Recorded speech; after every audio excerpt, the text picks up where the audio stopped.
My next guest is going to be back in action March 12th, UFC Fight Night, taking on Rickey Glenn. It is Drew Dober back here on the program. Drew, how's it going, man? Fantastic. I finally got a fight sealed, contract signed, and so I'm pretty excited. That's great. Yeah, I was going to ask you about that. We haven't seen you since June. Has it just been a difficult time getting a fight, or what's been the reason for the layoff? I mean, so many. I got married, I bought a house. I've been kind of dealing with I wouldn't say injuries, but some body ailments to fix up, and then just opportunity. I was just waiting for an opponent to be available, and Ricky said yes. Yeah, so it all worked out. How was the wedding? How did everything go? I know that's always a big day for the wife, but were you a little nervous, just hoping everything went according to plan? I think I was more nervous for the wedding than I was for the fight. There The you fight's go. only 15 minutes. Like this is forever. Yeah, So, that's good. But everything worked out well? oh, fantastic. I definitely enjoyed a little bit of the off season, but man, just relit the fire, and I'm stoked. Yeah, no, it's great. And how is it buying a house? I know we're still in a pandemic, so was it difficult doing that, or how's that process? The fights in 2020 definitely helped me out as far as purchasing a home here in Colorado, but it's ideal. Everything outside of the cage is just stabilized and feels good. So now we're going to bring some uncertainty in my life and adding this fight. So we haven't seen you, like I said, since June. I know two straight losses coming into this fight. It's never fun to talk about a loss, but I'm sure you've had a lot of time to kind of digest and sort of look over those last two performances. What did you learn the most from both those fights that you're kind of bringing into this matchup? I mean, it's hard. I feel like both fights were extremely different. To disregard the fact that Islam Makhachev is a monster, Mhm. and no one seems to be have the answer to that problem. I learned I need to be more offensive in more aspects than just my hands. I need to have an active guard, active jujitsu, active this, like I need to bring in some more variables. And so then I get to my fight with Brad. It was just a mindset. I think I came in a little bit overconfident that I was going to put him away in the first round. And I nearly put him away in the first round. And then I got stuck in that first round. And Brad made some beautiful adjustments. And I just didn't adjust accordingly. And so, I mean, I was a man on a mission, but I was ignoring the problems.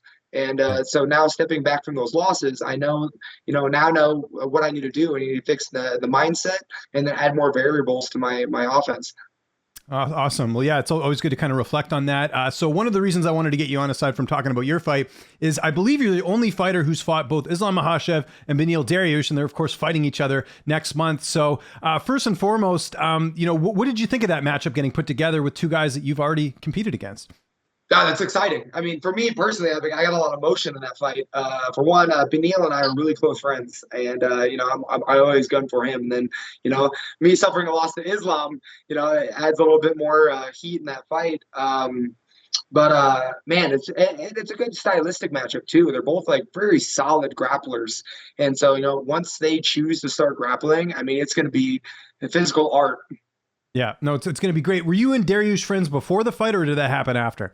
Yeah, like, well, I've always been a fan of Beneil, and then I Yeah. got scheduled to fight him, and then I was very excited for the opportunity, and then the moment we met, I mean, we vibed, and so we were friends before, during, and after. Yeah. Okay. Well, that's interesting. And, okay. So looking at this fight, I mean, Islam, obviously a favorite. I mean, a lot of people feel like he will be the next lightweight champion at some point. But the interesting thing with Dariush, very well rounded, right? Like he's got a ground game. It's not going to be like Dan Hooker, where, maybe the ground game's not his strong suit. How much of a factor will that be, the fact that Dariush is probably one of the most well rounded guys in your division? I think Beneil is going to give Islam the most problems. And so it's a super tough fight for both guys. Mhm. And I think one of the cool things with Beneil is like his strategy and he implements a good strategy and he's able to adjust the strategy, per round. And he's a finisher.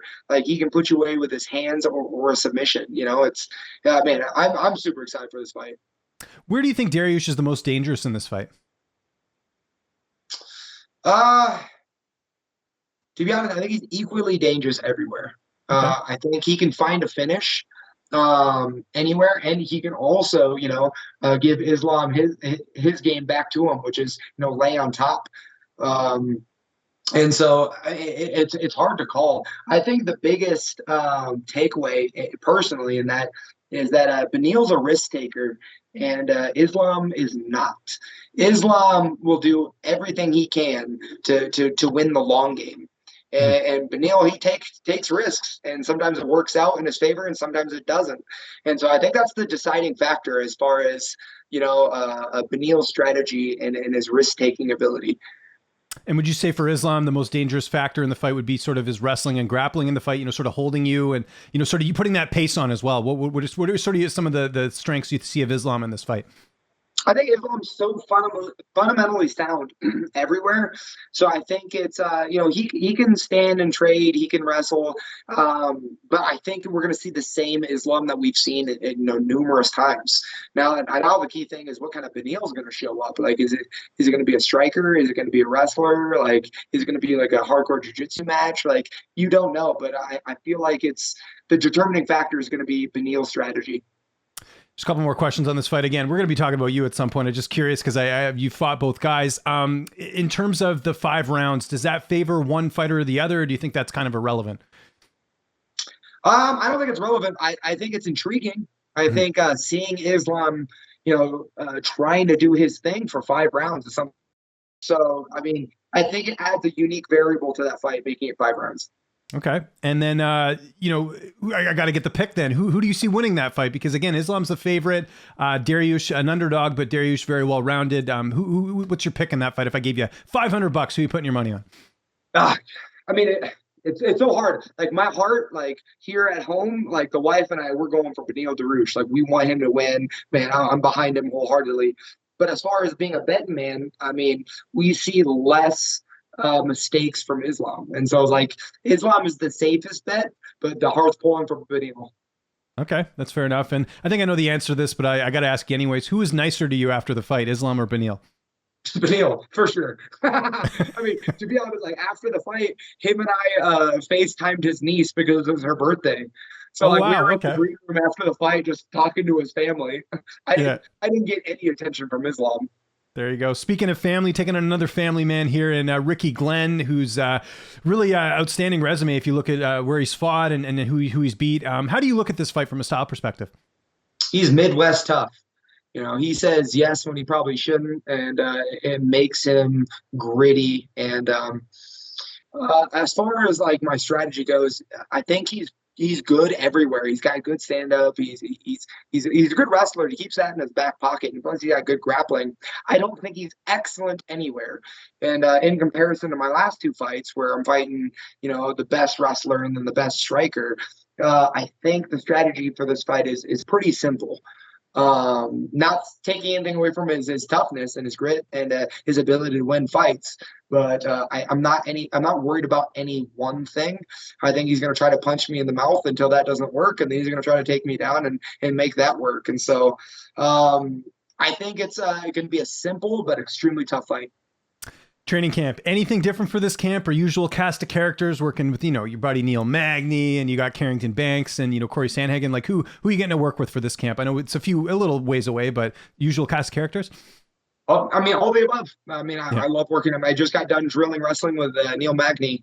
To be honest, with Rickey Glenn being a tall southpaw, I'm pulling in some tall southpaws. So I'm working with Bojan, former UFC fighter. I know him, PFL vet. Yeah, I know Bojan. Super nice guy. That's awesome. You're getting to work with him. Exactly. A lot of the guys that I work with are kind of like, they float underneath the radar. I work with Taiwan Claxton, Bellator, all the cats. And so I'm not picky when it comes to training partners, to be honest.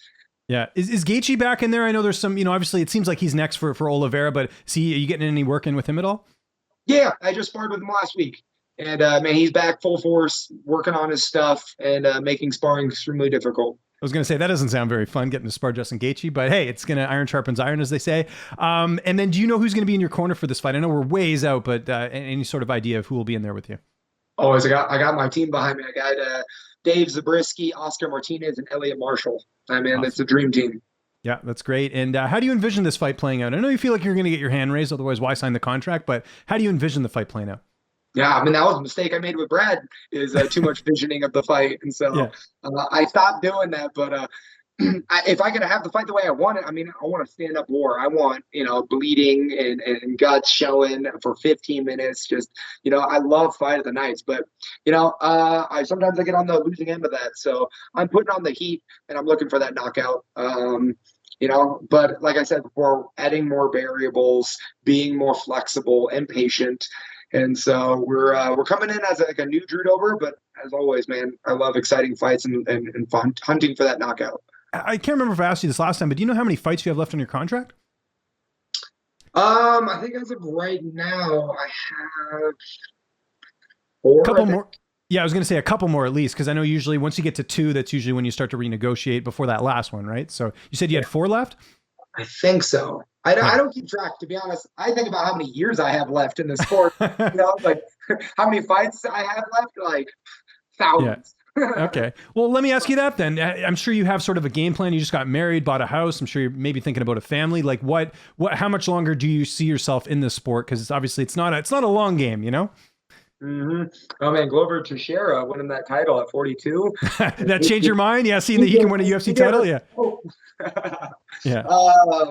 Man, I think I age well. I think I'm finding my prime later in my age, and I still got like at least 6 more years left. And Nice. so, man, like Michael Chandler, fighting, that in that fashion at 35, like Drew Dober's got a lot more exciting fights in him. So That's great. And I imagine you want to get a couple fights in this year just because of last year, having the tough time getting fights, maybe like 3 fights total this year. Would that be good with you?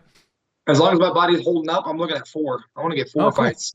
I hate long layoffs, and as much as I enjoyed the off season, man, this is the sport I love. So like, I want to rack them up, and we're in discussion about like, all right, as soon as this fight's over, we want to get in the summer. Yeah. Okay. Well, that's great to hear.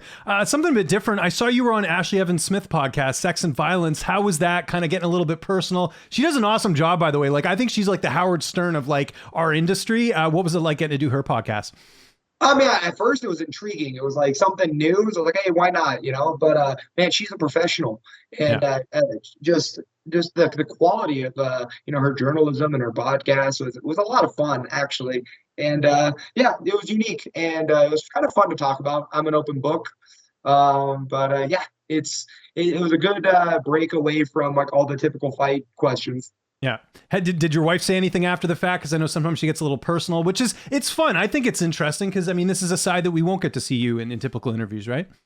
Oh yeah, the wife talked about it before, and like my wife and I, we're like super comfortable. We're both open books, and so like there wasn't any like topic that we're like, hey, don't talk about that. But I mean, I'm married now, so there's always a little bit of respect to be shown. But I mean, my wife enjoyed it. That's cool. Do you still do you have female fans that hit you up on Instagram? I'm sure you do, just because you're a fighter and you're a good looking guy, Drew. Like, I'm sure there's people that are sliding into your DMs, and I'm sure you got to tell them now, look, I'm married, leave me alone.